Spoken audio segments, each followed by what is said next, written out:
Haunted flat का वास्तु बहुत important topic है। बहुत लोग ऐसे हैं जो कि फ्लैट्स वगैरह पे रहते हैं और उनके साथ पैरानॉर्मल एक्टिविटीज़ होती हैं। मेरे केस में से एक ऐसा केस जिसमें पैरानॉर्मल एक्टिविटी होती थी, ठीक है, उस केस के बारे में हम डिस्कस करेंगे। साथ ही में ये डिस्कस करेंगे कि क्यों होती थी और यदि आपके साथ भी वैसा होता है तो आप क्या कर सकते हैं, या फिर इस केस में मैंने पर्सनली क्या किया। और साथ में ये भी बताऊंगा कि आपको किन किन बातों का ज़रूरी ख्याल रखना। सबसे पहले बात कर लेते हैं हम कि हॉन्टेड फ्लैट होता क्या है। ठीक है, जिस भी फ्लैट में, ये फ्लैटों के साथ ज़्यादा होता है, घर में तो होता ही होता है, बट ज़्यादातर फ्लैट्स में भी होते हैं ऐसे। ठीक है, ये नहीं कह सकते हम, ये शायद मैं गलत कह दिया कि फ्लैट में ही होता है, घर पे भी होता है, क्योंकि मेरे पास कई केसेस हैं। बट फ्लैट्स में भी लोग ज़्यादा फील करते हैं। मैटर नहीं करता कि वो फ्लैट रेंट का है या आपका खुद का है। क्लाइंट थे, उनका खुद का फ्लैट था, उसका केस है। देखिए, कोई भी चीज़ हॉन्टेड तब बन जाती है ना जब उसकी एनर्जी खत्म हो गई, स्पेशली लैंड एनर्जी। इस फ्लैट में जब मैं विजिट किया था कि पूरी की पूरी लैंड एनर्जी खत्म। ये बेसिकली 4 फ्लोर का फ्लैट था, 1 2 3, हाँ 4 फ्लोर का फ्लैट था। जो मेरे क्लाइंट थे जिनकी पूरी बिल्डिंग थी वो फर्स्ट फ्लोर पे रहते थे, बाकी को रेंट से चढ़ाए थे या सोचे थे जो कि रेंट पे जाना नहीं रहता। और रहता भी क्यों यार, वो फ्लैट हॉन्टेड हो चुका है। मेरे क्लाइंट की तो मजबूरी थी कि भैया चलो खुद का फ्लैट है या खुद की बिल्डिंग है, छोड़ के जाएगा। पर जो किराए से रहने आया, अब उनके साथ एक्टिविटीज़ हो गई इस टाइप की, तो कोई कहाँ रहेगा। वहाँ पर एक्टिविटीज़ ये होती थी बहुत, जब उनका मेरे पास फ़ोन आया तब वो बहुत ज़्यादा घबराए हुए थे। हेल्थ इश्यूज़ चलती हैं उनको, हेल्थ इश्यूज़ थी। उसके साथ साथ ये थी कि उनकी जो बेटी थी उनको फील हो चुका है, उनकी बेटी की जो बेटी है छोटी, उनको फील हो चुका है, उनके हस्बैंड को फील हो चुका है। जो मेरे क्लाइंट हैं उनके खुद के जो हस्बैंड है उनको फील होता है। फील ये होता था, जब मैं उनके घर गया तो मेरे को मेजरली वो जब बताया तो लिटरली मैं तो वहाँ घुसते साथ जब मैं वहाँ था तो कम से कम 5 मिनट घर के बाहर ही खड़े हुआ था। वो पूरा लैंड ही खत्म था, पूरा वहाँ का एनर्जी खत्म था। एट द टाइम जब वहाँ पर मैं एंटर किया ना, चीज़ें तभी समझ आ रही। तो जब मैंने ऊपर गया फर्स्ट फ्लोर पे, उनके घर जाके बैठे तो उन्होंने सीन बताया कि क्या क्या होता था। रोने की आवाज़ सुनाई देती थी। उनके हस्बैंड कहते कि वो जब स्मोक करने कहीं बालकनी साइड जाते थे तो पीछे एक खाली एरिया था, 4-5 पेड़ लगे हुए थे, वहाँ से किसी एक पर्टिकुलर पेड़ से किसी औरत की चीखने की आवाज़ आती। कुत्ते का झुंड, ऐसा उनके हस्बैंड बताया था। कुत्तों वाला तो मैं खैर देखा नहीं, और होता है कुत्तों का झुंड, वो पेड़ की तरफ देख के भौंकता, बाग करता था, भौंकता था। किसी के होने का एहसास होता वो घर पे, कि जैसे बैठे हुए हैं, कोई साइड से निकल के गया, कोई खड़ा है। वो जब सोते हैं तो ऐसा लगता है कि कोई वहाँ पर उनके साइड में खड़ा हुआ है। हद तो तब हो गई जब उनके हस्बैंड के साथ, उन्होंने शायद ये चीज़ मुझे फ़ोन पे बताया था कि उनके हस्बैंड शेव कर रहे थे, आईना में देख के शेविंग कर रहे थे, तो उनको आईना में एक एंटिटी नजर आई। एंड उतने में ही, अब कोई भी इंसान घबराएगा, जब वो शेव करते करते उनका कटा थोड़ा सा ब्लेड रेजर की वजह से, तो जो ब्लड बह रहा था, तो वो आईने से जो एंटिटी, मतलब उनको दिख रहा है आईने में कि उनके पीछे कोई एंटिटी है जो कि उनका ब्लड को लिक कर रही है, चाट रही है उनके ब्लड। समझ जाइए, इस टाइप की एक्टिविटी हो पे। मेजर दिक्कत क्या था, चीज़ों को सिर्फ वास्तु से इस टाइप के केसेस को सॉर्ट आउट नहीं किया जा सकता। वास्तु से एनर्जी चैनलाइज होती है, 50% प्रॉब्लम, 60% प्रॉब्लम कंप्लीटली सॉल्व होती है। बाकी के 40% प्रॉब्लम को सॉल्व करने के लिए तंत्र का प्रयोग किया जाता है, साथ में मंत्र और यंत्र का भी पाठ आता है। बेसिकली दिक्कत क्या क्या था इस घर पे, इस फ्लैट पे, वो डिस्कस करते हैं। वैसे तो 4 फ्लोर का था, ठीक है, मैं पर्टिकुलर, अब इनके में ये था ना कि अब जैसे कि मैंने कहा कि कोई किराएदार रहेगा क्यों। ये फर्स्ट फ्लोर में खुद रहते थे, मतलब अभी भी रहते हैं, अब तो ट्रीटमेंट हो गया तो चीज़ें सॉर्ट आउट हो गई। सेकंड और थर्ड फ्लोर इनका खाली था। फोर्थ फ्लोर में कोई किराएदार रहता था, कोई फीमेल, वो भी घबराती ही थी।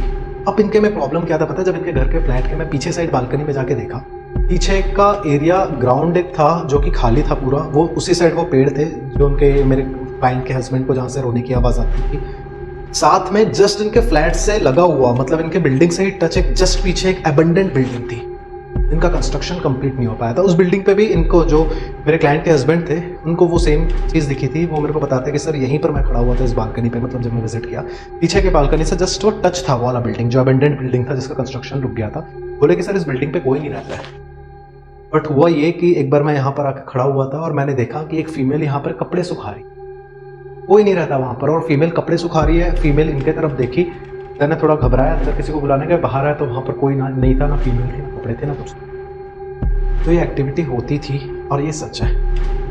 ये फीमेल वाला भले मैंने देखा नहीं था, बट आई कैन सेंस कर दिया था कि वो होता ही होगा, क्योंकि वो बिल्डिंग जो अबेंडेंट थी वहाँ अभी ये पूरा का पूरा कांड गर्म हो, और कहीं ना कहीं उस बिल्डिंग के वजह से इनको प्रॉब्लम आने चालू होगी। क्योंकि भैया लैंड तो एक दूसरे से जुड़ी हुई है ना, साइड में प्रॉब्लम आएगी तो कहीं ना कहीं एनर्जी यहाँ भी आएगा। अब इनके फ्लैट्स में भी इशू था। इनके फ्लैट में बेसिकली क्या इशू था मैं बता रहा हूँ आगे। पहले फ्लैट की बात कर लेते हैं हम। इनका जो फ्लैट था खुला खुला था क्योंकि ये खुद बनाए हुए थे। अब जैसे बिल्डर्स लोग जो 11-12 मंजिल का बहुत बड़ा बड़ा बना लेते हैं, वो बहुत नैरो बनाते हैं, इन्होंने बनाया बट फिर भी इनको उतना ज़्यादा वास्तु का नॉलेज नहीं था जब ये लोग बनाए। ज़्यादा पुराना मेरे ख्याल से 2019 या 20 पे ही 19 पे शायद तक बनाए थे, जितना मेरे को ध्यान आ रहा है 19 या 20 में ही बनाकर कंप्लीट किए थे। वो बोले जब से इस फ्लैट में शिफ्ट हुए ना सर, पूरी पूरी लाइफ बर्बाद हो चुकी। इसमें था ये एंट्री गेट था, एंट्री हो रहे थे, यहाँ एंट्री गेट यहाँ कहीं था, ये रोड यहाँ से जा रहा था, मेन एंट्री गेट इनका ना यहाँ कहीं नॉर्थ पे ही था, नॉर्थ पे यहाँ पर इनका मेन एंट्री गेट था, वहाँ से घुसते थे। नीचे पार्किंग का एरिया था, साइड में सीढ़ी थी, लिफ्ट भी थी, यहाँ सीढ़ियों से भी चढ़ के यहाँ से भी एंटर कर सकते थे, और यहाँ कहीं लिफ्ट का खुलता था तो लिफ्ट भी। मेजरली ये लोग दोनों चीज़ यूज़ करते थे, तो हम दोनों को एंट्री मानेंगे। मैंने कहा कि 2 चीज़ एंट्री होती है। वैसे इनके लिए जो मेजर एंट्री थी वो बाहर की काम कर रही थी, क्योंकि ये फ्लैट इनका खुद का था। अगर ये लोग खुद किराएदार रहते तब फिर इनका ये वाला एंट्री गेट काम करता, बट इनके में नहीं काम कर रहा था, क्योंकि इनका पूरा देखा ये चीज़ ना इंटेंशनली आती है। वास्तु को मैंने कहा ना कि कैलकुलेशंस इसमें बहुत टाइम बाद होता है, 20% 30% कैलकुलेशन, बाकी इंटेंट काम करता है, इंटेंट आता है एक्सपीरियंस। अब जैसे कि मैंने कहा कि इनके भैया बाहर वाला गेट काम कर रहा था, क्यों?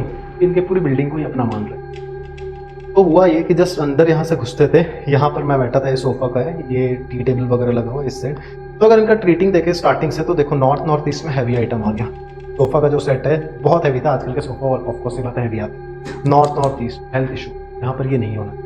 अभी मैं पैरानॉर्मल में भी आऊँ कि वो चीज़ क्यों होती है, पहले बेसिक हम वास्तु की चीज़ें डिस्कस कर लेते हैं। ये होता है। सेकंड जो इनका प्रॉब्लम था ना, एक वॉशरूम भी था यहाँ कहीं, ये देखिए, ये वॉशरूम का ये एक WC है और ये एक WC, ठीक है, और समझ आएगा रेड कलर से ज़्यादा अच्छा। ये जो WC था टॉयलेट का, वो नॉर्थ वेस्ट में। ये घर की अट्रैक्शन धीरे धीरे खत्म। अभी कोई नया किराएदार भी नहीं रहने आ रहा था, उनको पिच भी नहीं आ रहा था कि हमको किराए से चाहिए, और जो थे वो तो पैरानॉर्मल एक्टिविटीज़ की वजह से छोड़ के चले ही गए थे। एक जो शायद कोई लिया था, 2nd या 3rd फ्लोर शायद कोई लिया था, वो खरीदा हुआ, बट वो वहाँ रहता ही नहीं था, वो कहीं अब्रॉड वगैरह पे रहता है, किराया उसका भी नहीं उठ रहा है, ठीक है, ये हो गया। सेकंड वाला जो WC था वो साउथ वेस्ट का है। इनके घर में बॉन्डिंग प्रॉपरली नहीं थी। इनके जो मतलब मेरे क्लाइंट के जो हस्बैंड है, बहुत ज़्यादा लड़ाई झगड़ा करते हैं, गुस्सा बहुत ज़्यादा आता है, मतलब घर में किसी एक दूसरे से बनती नहीं थी, चिड़चिड़ा जाते थे, थोड़े थोड़े चीज़ में बहसबाजी चालू, लड़ाई झगड़े चालू, इस टाइप की चीज़ें होती थी। ये वॉशरूम, इनका किचन भी कहीं था, किचन वैसे ठीक था जहाँ पर मैं देखा था, जितना मुझे कहाँ गया किचन, ये देखिए किचन है, देखिए SSC का, ये स्टोव की पोजीशन देखा जाता है किचन में, SSC, जो कि ठीक है, साउथ ईस्ट पे रहना चाहिए, SSC पे भी कोई इशू नहीं है, फायर की जोन पे किचन है। बट फिर भी हमने थोड़ा सा ट्रीट किया, क्योंकि यहाँ का जो बाहर का एरिया था ना किचन के, जो बालकनी का था, वो बहुत ज़्यादा नेगेटिव था। इसी बालकनी में खड़े जब होते थे मेरे क्लाइंट के हस्बैंड, तब उनको बहुत ज़्यादा नेगेटिव फीलिंग आती थी। और वो जो पेड़ मैं बता रहा हूँ ना, ये पूरा वहाँ पर खाली एरिया था, और उस कॉर्नर पे, मतलब अगर इनके घर से देखें तो SSE या साउथ के कॉर्नर्स पे पूरे पेड़ थे, जहाँ से आवाज़ें आती थी इनको। तो ये एरिया बहुत ज़्यादा नेगेटिव। और जो मैं दूसरा एक बिल्डिंग का बात कर रहा था जो अबंडेंट था, वो यहाँ से टच होकर बना था, ये एरिया में वो बिल्डिंग इसी से एकदम टच था इनके कॉर्नर्स। वो बिल्डिंग पूरी अबंडेंट, कंस्ट्रक्शन पूरा, और बिल्डिंग हॉन्टेड हो गया तो कंस्ट्रक्शन पूरा हो ही नहीं पाएगा, वहाँ की लैंड एनर्जी पूरी खत्म। अब इस बिल्डिंग की वजह से इनको प्रॉब्लम आना, वैसे वहाँ पर मैक्सिमम लैंड एनर्जी का प्रॉब्लम था, मतलब सिर्फ इनके घर पे नहीं, आजू बाजू भी वही प्रॉब्लम था। अब पैरानॉर्मल एक्टिविटीज़ को आप बोल दीजिए चाहे कुछ भी, जहाँ की लैंड एनर्जी खत्म हो जाएगी, वहाँ धीरे धीरे वो एरिया बंजर बनेगा। एट द टाइम एरिया बंजर बनेगा, वहाँ पर पैर चीज़ें हो जाएगी, कुछ भी हो।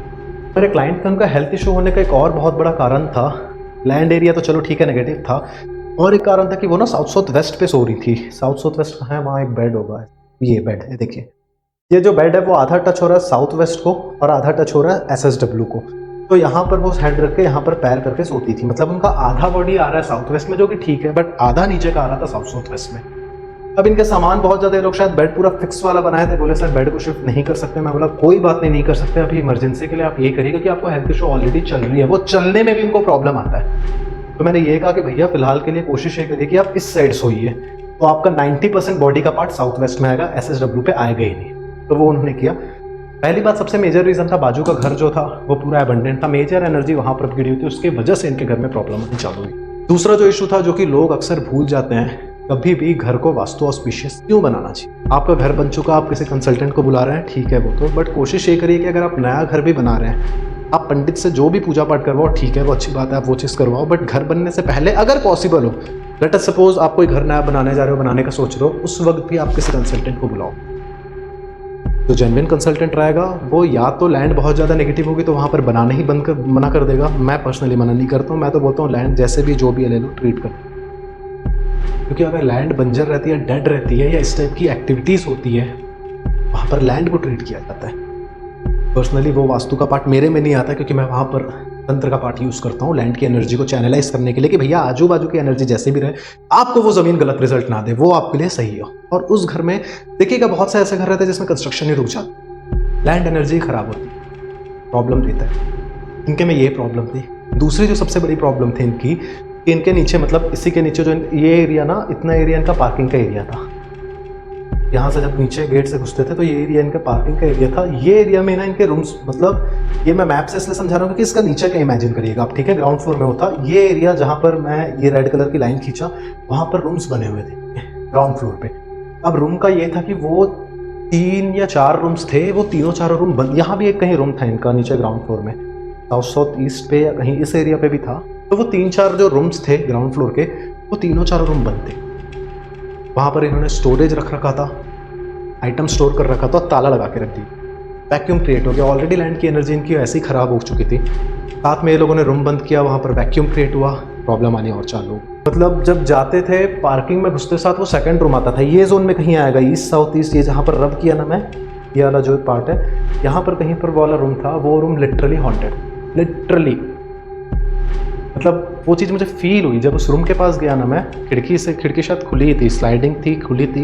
मैं जब वहाँ खड़े होकर झांका ना अंदर, तो मैंने तुरंत, मेरी क्लाइंट की बेटी भी थी वहाँ पर, नीचे वही आई थी, मेरी क्लाइंट उतर के तो नहीं आ सक रही थी, तो उनके हस्बैंड एंड उनकी बेटी थी। मैंने इमीडिएटली उनकी बेटी को बोला, तो बोला कि सबसे पहले ना आप एक काम करिए कि 3-4 रूम खुलवाइए, यहाँ जितना भी स्टोरेज है फेंकवा दीजिए। घर में कभी भी अनयूज्ड आइटम नहीं रखना चाहिए। बहुत लोगों की आदत होती है कि भैया जो काम का नहीं है, चाहे वो ईटा गिट्टी हो, चाहे रेत हो, चाहे कुछ हो, चाहे पुरानी गाड़ी घोड़ा हो, या कुछ भी अनयूज्ड आइटम है, सोफा वोफा सब इकट्ठा करके रख, अवॉइड इट। क्योंकि वहाँ रूम में आना जाना है तो ठीक है, मैं बोला कि चलो ये रूम का कोई यूज़ नहीं है ना, कुछ मत करो, इस रूम को खाली करवाओ, अच्छे से साफ सफाई कराओ, पेंट करवाओ, तो वहाँ पर यंत्र थेरेपी या तंत्र की थेरेपी होगी। देन वहाँ कुछ मत करो तो पेड़ ही उगा दो, तो उनके पेड़ में पानी डालने के बहाने वहाँ पर ह्यूमन एक्टिविटी होगी। पेड़ जिंदा चीज़ है, हमें किसी चीज़ को डेड नहीं बनाना है, वहाँ की एनर्जी डेड हो जाए। वो एक्टिविटी डिस्कस करूँगा मैं एक वीडियो पे कि क्यों हुई, कैसे हुई एंड ठीक कैसे किया गया। फिलहाल हम टॉपिक पे वापस आते हैं। तो हमें ये चीज़ ध्यान रखना है। अब जैसे कि मैं बोल दूँ कि हमें बेसिक चीज़ जो पॉइंट है वो हमें नोट डाउन करना है कि क्या है, अगर आपके साथ ऐसे होता है या इस टाइप के आपके परिचित में किसी के साथ भी ऐसा होता तो एटलीस्ट ये 3-4 पॉइंट शेयर करिए, तो चीज़ों में चेंजेस समझ आएगा। पहला पॉइंट ये कि हमें ना स्टोरेज नहीं रखना है बिल्कुल भी बेसमेंट पे, बेसमेंट या फिर पार्किंग। अब इनका बेसमेंट तो नहीं था बट पार्किंग था, बट ये लोग स्टोरेज, उसे मैंने कहा ना 3-4 जो रूम थे पूरे बंद थे। स्टोरेज, ये स्टोरेज नहीं रखना है। और ग्राउंड फ्लोर है, पार्किंग टाइप का भी एरिया, बहुत लोग वहाँ पर स्टोरेज, अवॉइड इट। बेसमेंट में तो बिल्कुल भी मत रखिए। वैसे भी जिनके घर में बेसमेंट गलत बनता है उनके घर में पैरानॉर्मल एक्टिविटी होती है। आप गाड़ी घोड़ा खड़ा कर रहे हैं, ठीक है, क्योंकि गाड़ियाँ रेगुलर यूज़ होती है। आप खड़ा कर रहे हो, कल 2 दिन 3 दिन 4 दिन बाद तो हटाओगे, तो एक एक्टिविटी आना जाना लगे रहता है। सेकेंड चीज़ है, don't leave any room empty, permanently closed in basement. कोई भी रूम को हमें एकदम खाली भी नहीं छोड़ना है। 2 इनका रूम खाली नहीं था बट कहीं ना कहीं वही कहने लगा कि स्टोरेज करके बंद कर दिए थे। जो चीज़ बंद रहेगा वहाँ पर वैक्यूम क्रिएट होगा, और वैक्यूम क्रिएट हुआ मतलब फिर नेगेटिविटी आना धीरे धीरे चालू होगी चाहे कुछ भी हो। वो एंटिटीज को वैक्यूम्ड वाला एरिया, आप देखिएगा वैक्यूम्ड एरिया में कभी भी आप जाओगे आपको डर का एहसास हो, आपकी आवाज़ गूंजेगी। जब आप किसी खाली रूम पे गए, जैसे आप किसी घर पे रहे होगे, सोच रहे हो घर खाली जब किए, जब घर में रहते थे तब अच्छी थी, जब घर आप खाली किए तो आवाज़ गूंजना चालू होती धीरे। और उसी घर में जहाँ पर आप रहते थे वहाँ जब खाली होने के बाद अकेले जाओगे तो आपका जितना भी आप क्यों हो, आपको एक डर का एहसास होगा। तो इस स्पेस में कहीं ना कहीं हमें डर का एहसास होता ही होता है। तो इसलिए हमें खाली रूम नहीं रखना है और उसे परमानेंटली क्लोज तो रखना ही नहीं। इनके केस में मैंने पेड़ हुआ है। जो थर्ड पॉइंट है, don't keep shoe rack in entrance of flat. Flat वाले बहुत गड़बड़ चीज़ कर देते हैं, क्योंकि उनकी भी गलती नहीं है, बंदा कहीं एरिया रहता नहीं है, तो क्या करते हैं कि एंट्रेंस के जस्ट बाजू में शू रैक रख देंगे, वहाँ पर चप्पल जूते उतारने का एरिया, अवॉइड इट। आप चप्पल जूते पहन के कहाँ कहाँ जाते हो आपको भी कई बार ध्यान नहीं। भाई लेट अस सपोज आप कोई जूता पहने हो, उसको पहन के आप हॉस्पिटल गए या कहीं गए या ग्रेव यार्ड गए या कोई एक ऐसा सुनसान या नेगेटिव वाले जगह चले गए, जब आप वापस आए चप्पल जूता धोए नहीं, वहीं पर उतार दिया, एंट्री पे उतार दिए। मतलब क्या हुआ, आप एनर्जीज को खुद न्योता दे रहे हो कि आ जाओ भैया मेरे घर पे। अवॉइड इट, क्योंकि भैया हर बार जूता चप्पल धोना पॉसिबल तो है नहीं ना, वो हो ही नहीं सकता। मेरा भी पॉसिबल, मैं भी 10 तरीके के साइट में जाता हूँ। अब मैं ध्यान रहता ही नहीं कि मैं कोशिश करता हूँ धो लूँ, बट हर समय ध्यान नहीं रहता ना कि आए और धोए, तो इसलिए अवॉइड, स्पेशली एंट्री पे रखना। ये कुछ पॉइंट्स हैं जिसे ध्यान पे रखना है। मैं इसके बाद का जो लाऊंगा बहुत जल्दी वाला वीडियो बनाऊंगा, जो इस केस के बाद मेरे साथ क्या पैरानॉर्मल एक्टिविटीज़ हुई, और वो कहीं ना कहीं एक दूसरे से लिंक है। जो मैं जूते वाला बात किया, कहीं इधर उधर का नहीं जाना चाहिए, कहीं ना कहीं लिंक है। बताएंगे वीडियो में। होप सो आपको चीज़ें क्लियर हुई हो। भैया अगर आप ये सब गलती करते हो तो उसे अवॉइड करिए। बाकी अगर इससे रिलेटेड कोई भी कन्फ्यूजन है, पैरानॉर्मल से रिलेटेड कोई भी कन्फ्यूजन है, डाउट हो, तो आप नीचे कमेंट सेक्शन पे पूछ सकते हो। उस पर एक डेडिकेटेड वीडियो बनाया जाएगा या फिर वहीं पर आपका रिवर्ट बैक किया जाएगा। वीडियो पे इतना ही। जय हिंद, जय भारत।